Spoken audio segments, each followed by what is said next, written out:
नमस्कार विद्यार्थी मित्रांनो, शिवाजी विद्यापीठ कोल्हापूर CBCS पॅटर्ननुसार BA भाग 3 सेमिस्टर 5 साठी पेपर क्रमांक 10 तुलनात्मक राजकारण हा पेपर आहे। विद्यार्थी मित्रांनो, या पेपरच्या अनुषंगाने आपण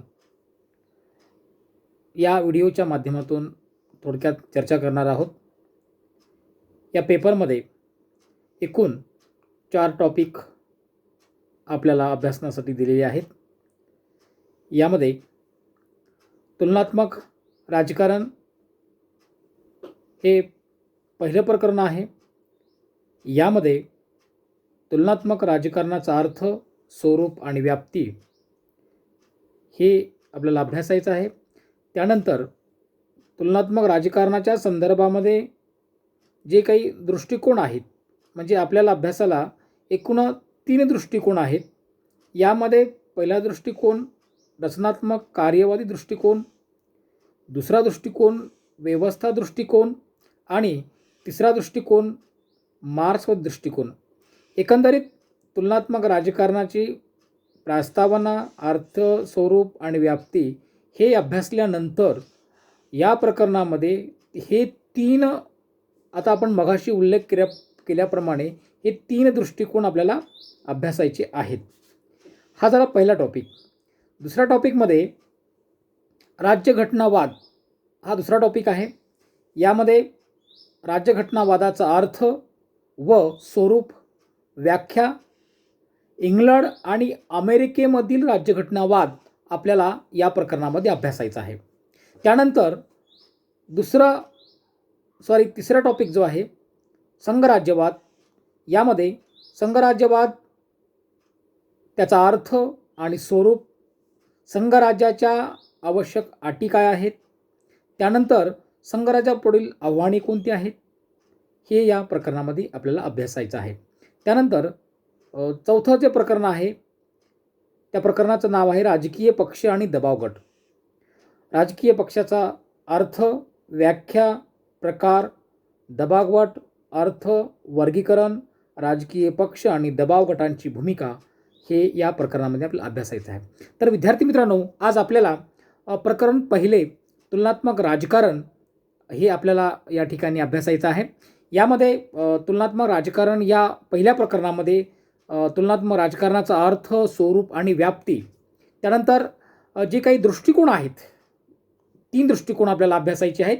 यामध्ये पहिला दृष्टिकोन आहे रचनावादी दृष्टिकोन, त्यानंतर व्यवस्थावादी दृष्टिकोन, त्यानंतर मार्क्सवादी दृष्टिकोन। विद्यार्थी मित्रांनो, आपण पहिल्यांदा दुसरा दृष्टिकोन आहे तो आपल्याला अभ्यासायचा आहे। यामध्ये आपण रचनात्मक कार्यवादी दृष्टिकोन असं आपण त्याला म्हणतो। हा दृष्टिकोन परीक्षेच्या अनुषंगाने अत्यंत महत्त्वपूर्ण मी मानतो, म्हणून आपण पहिल्यांदा दुसरा दृष्टिकोन या ठिकाणी अभ्यासायचा आहे।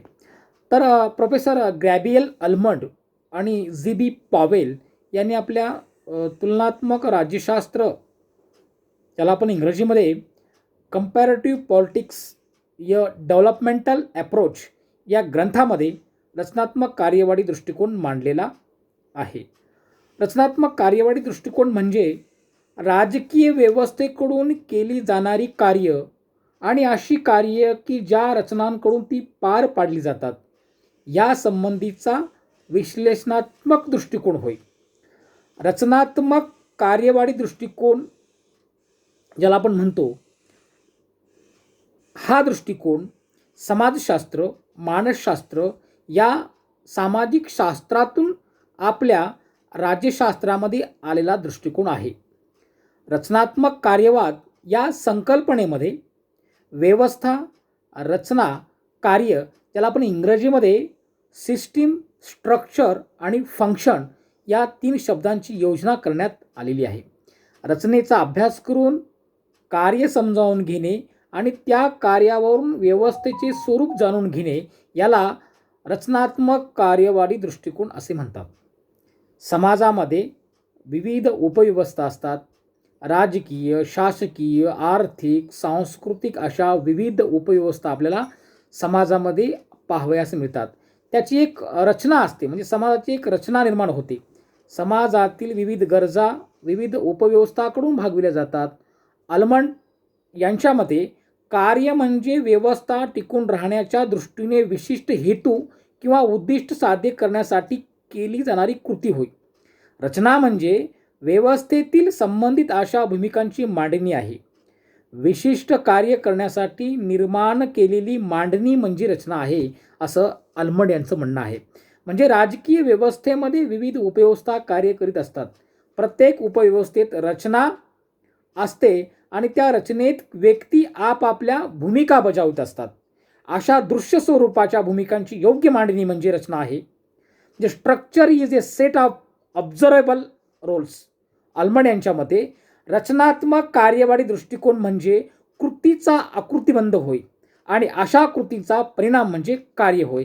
In the structure functional analysis of systems, structures are the action patterns while functions are the result of actions. म्हणजे आल्मंडचा रचनात्मक कार्यवाही दृष्टिकोन समजून घेण्यासाठी राजकीय व्यवस्थेमधील विधिमंडळ, कार्यकारी मंडळ आणि न्यायव्यवस्था या उपव्यवस्थामधील भूमिकांची मांडणी आपल्याला पुढील प्रमाणे पाहता येईल. यामध्ये विधिमंडळ हे जे आहे, या विधिमंडळामध्ये उपव्यवस्था असतात. त्या उपव्यवस्थांची काही भूमिका असते. उदाहरणार्थ विधिमंडळामध्ये सभापती असतो, उपसभापती असतो, प्रतिनिधी असतात, विरोधी पक्षनेता असतो, सत्तारूढ पक्षनेता असतो, प्रतोद असतो, मार्शल असतो, सचिव असतो, प्रेक्षक असतात.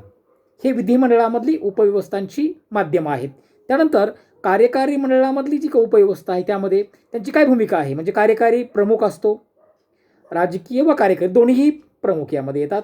यामध्ये मंत्री असतात, सचिव असतात, कनिष्ठ सचिव असतात, अधीक्षक असतात, शाखाधिकारी असतात, मुख्य लिपिक असतात, लिपिक असतात, शिपाई असतात.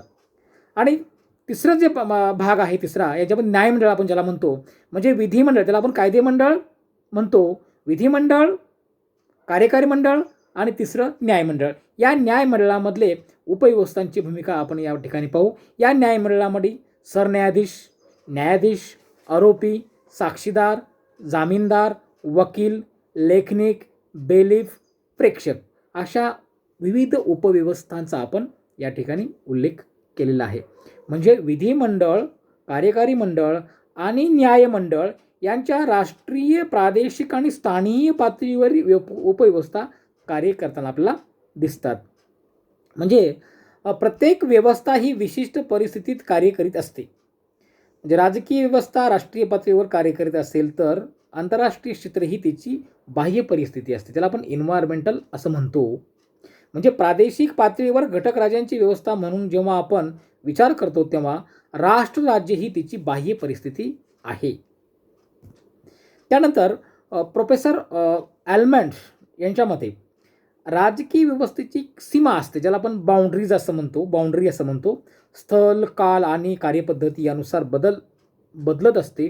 उदाहरणार्थ 19व्या शतकातील राजकीय व्यवस्थेची सीमा ही 20व्या शतकातील राजकीय व्यवस्थेच्या सीमेपेक्षा मर्यादित होती.